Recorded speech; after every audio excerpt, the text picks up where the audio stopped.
All right, let's talk about go switch real quick. How to spread. Landmarks stay the same. The only thing that switch means is that inside guy and outside guy are switching landmarks. So we taught you guys to attack. If you're a slot guy, you're going to attack the numbers at about a 5-yard target and get up the numbers.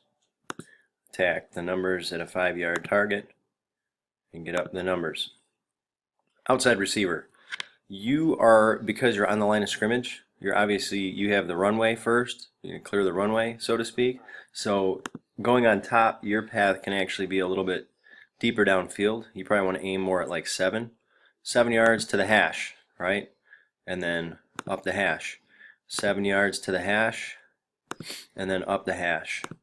Capped uncapped rules still apply, pre-snap, post-snap. So the only thing that's going to change is if you're an inside receiver, if you're going to cap your route at 10 yards, you're going to hook out toward the sideline. So that's going to be a hook out over here as well. You guys kind of get the hang of it. You obviously are going to hook in at 10, hook in at 10. All right, really simple concept there.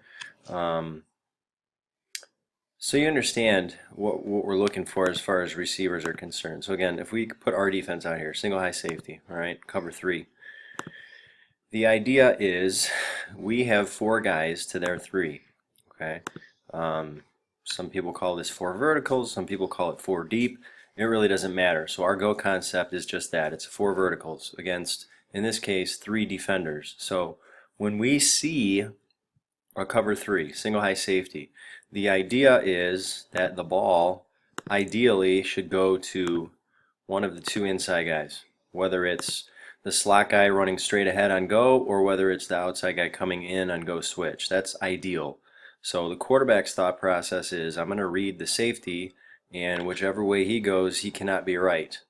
So if the safety, you can manipulate him with your eyes a little bit. If the safety cheats over this way, then I should be hitting this inside seam right there. If he cheats over this way, we're talking about post-snap, by the way. If he cheats over this way after the snap, he reads that way, and we should be hitting the inside seam here. That's, perfect world. And then we read capped and uncapped from there. Okay? So hopefully that makes sense. It's just a quick little review of go switch.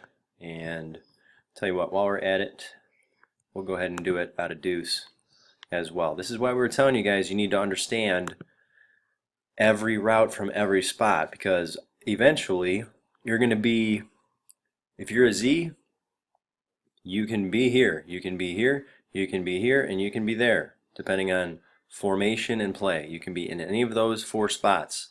So you need to understand, you have an overall concept of what everybody does on any given pass play, because you may have to run any of the 4 routes given.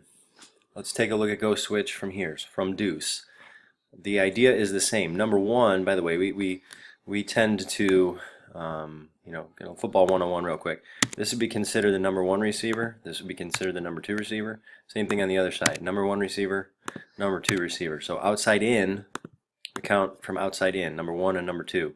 If it was trips, then that third guy would be number 3. So we make our count from outside in. That being said, the only thing that's happening again is number 1 needs to get to the hash landmark and number 2 needs to get to the numbers landmark.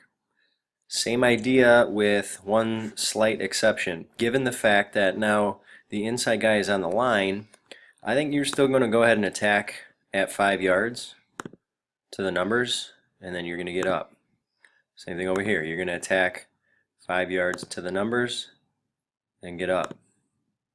Reading the corner, whether or not you're going to be capped. So you would potentially hook at 10 if you were capped. Outside guys, remember we talked about alignment. Cheat up as far as you can while still being off the line of scrimmage. Induce.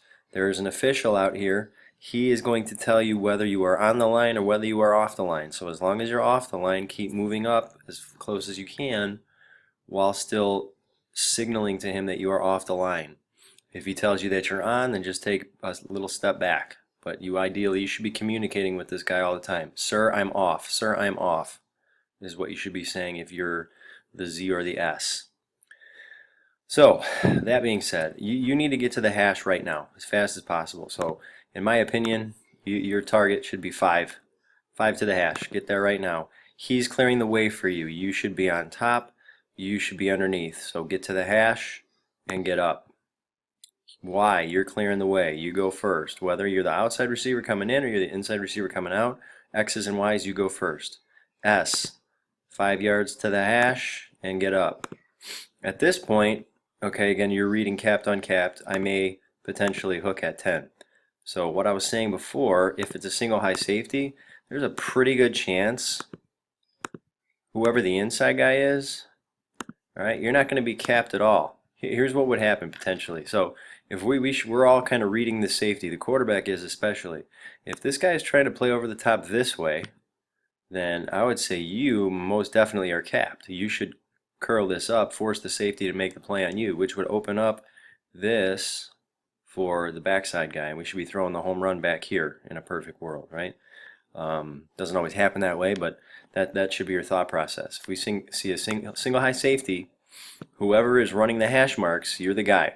You are the guy who we want to hit the home run ball to. Now, that doesn't mean the outside guys fall asleep, of course, but just telling you, what our thought process is for this particular play. So hopefully that gives you an understanding of what we're trying to accomplish in Go Switch out of the 2x2 set. Changes a little bit when we're in trips, but we're not going to run it a whole lot out of trips. We can discuss it later if we need to, but that's what it looks like out of Deuce. And if I go back, again, that's what it looks like out of spread. Same concept. And as we get into different defenses, different coverages, we will discuss the different changes, routes, whys that you make, or thought process that you should have versus different coverages. But for now, cover 3, that's what you're thinking.